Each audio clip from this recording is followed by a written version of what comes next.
I'm Loud Esmond here for Steer the Line, where we're going to talk about the Raiders. Yeah, this time of year, over-under picks are what we're looking at. Preseason still isn't quite here yet. Regular season 4 or 5 weeks away still. So, where can I be hitting that betting Jones? Well, let's do some over-under bets. Let's do some futures bets. You get some great payoffs on some of these. So, we're going to look at the Raiders. Yeah. They're in the AFC West, toughest division in football, yada, yada, yada. But you know what? They got better too. The Raiders got the best receiver in the NFL. They upgraded a really good pass rush. They were weak at corner and they picked up a bunch of pieces there. They got a couple of people that can play safety in case the people they don't have now who have struggled a bit in deep passing game, Jonathan Abrams, to name one, don't work out. So they've got the pieces. They got a really good offense. The defense is getting better. I say they split. AFC West, let's go 3 up, 3 down. Make it easy. Now, their schedule actually sets up pretty well for once. Yeah, once again, they get screwed with a week 6 bye. But they don't go to London. They don't go to Mexico City. They're not going East Coast, West Coast, East Coast, West Coast, East Coast, like a lot of times happens to them. Now, they do have one extended East Coast trip to New Orleans and then the week after Jacksonville. I bet they're going to stay somewhere in Florida and make that an extended trip, beat the Jaguars, and they come home. They also get to play a lot of flawed teams that have problems at key places, especially at quarterback. So all in all, not bad. So let's say they split with the AFC West. Now,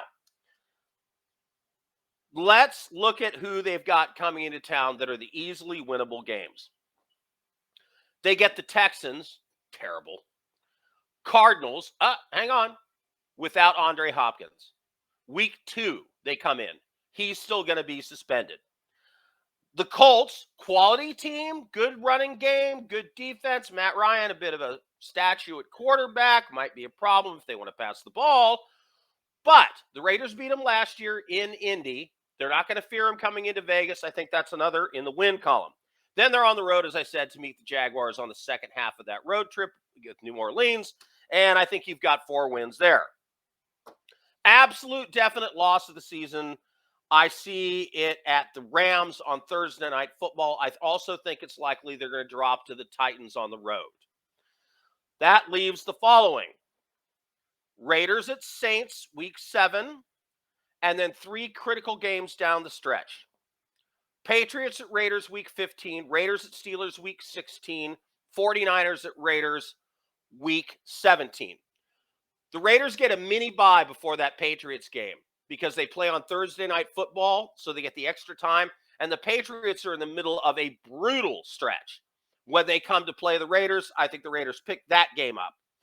Then, look, it's the Steelers. The Raiders are going to Pittsburgh to play the Steelers. Well, guess what? The Raiders, they own the season series, regular season against the Steelers. They're not afraid of them. They win 50% of the time they are at the Steelers. They win almost all of them when the Steelers come to them.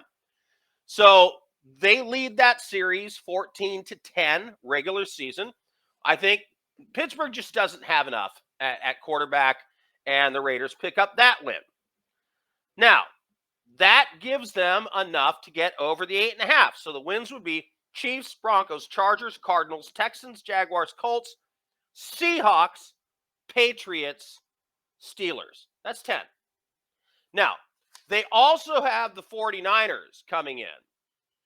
That is an asterisk game for me. I haven't called it either way because I think if Trey Lance is quarterback, the Raiders win. I think if Jimmy Garoppolo stays and is the quarterback of the 49ers, much more likely that the 49ers win that game because I don't believe in Trey Lance. You're gonna have to show me, kid. I'm just not ready yet. So likely losses to Chiefs, Broncos, Chargers, Titans, Saints, Rams, and the asterisk by the 49ers. I think the Raiders are good for 10, maybe 11 wins. I think the 8.5 is showing that this team is being massively undervalued by the marketplace. That's where I'm coming from. That's how I call it. I'm Loud Esmond for Steer the Line, trying to make you a better